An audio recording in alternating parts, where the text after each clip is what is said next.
Assalamualaikum warahmatullahi wabarakatuh. My name is FITRIAH FAJRIATUL. I'm from TBI1. My ID number is T2019-6038. In here, I would like to explain about the input hypothesis in language acquisition, especially the fourth part of the input hypothesis. But first, what is the input hypothesis? The input hypothesis is Crescent's attempt to explain how the learner acquires a second language and how second language acquisition takes place.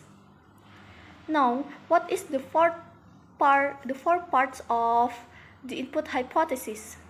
There are, first, the input hypothesis relates to acquisition, not learning.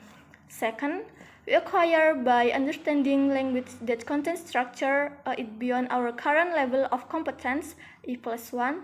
This is done with the help of context or extra-linguistic information. And the third, when communication is successful, when the input is understood and there is enough of it, E+1 will be provided automatically. And four, production ability emerges, it is not taught directly.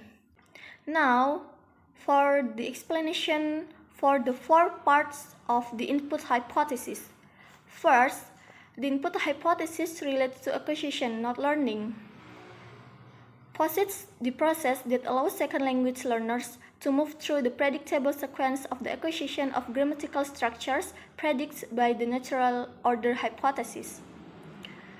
Second, we acquire by understanding language that contains structure it beyond our current level of competence, E+1. This is done with the help of context or extra-linguistic information.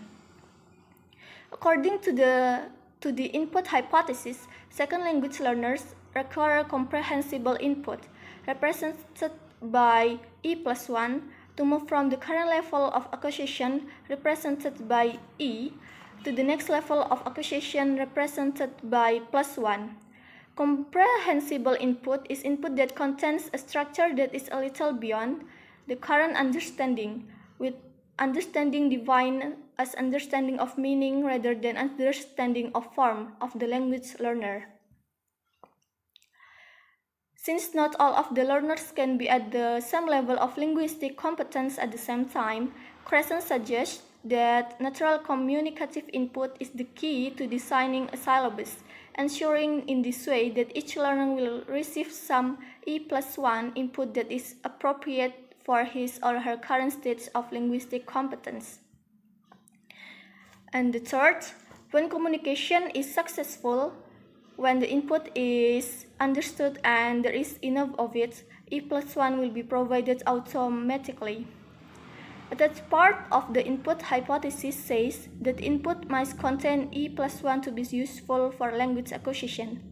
But it need not contain only E+1. It says that if the acquired understands the input and there is enough of it, E+1 will automatically be provided. And the last one, the fourth, production ability emerges, it is not taught directly. The final part of the input hypothesis states that speaking fluency cannot be taught directly. Rather, it emerges over time on its own. The best way and perhaps the only way to teach speaking, according to this view, is simply to provide comprehensible input. Early speech will come when the acquirer feels ready. This stage of readiness arrives at somewhat different time for different people. Okay, that's all that I can explain about the input hypothesis and the four parts of it. I apologize if I made some mistake. Wassalamualaikum warahmatullahi wabarakatuh.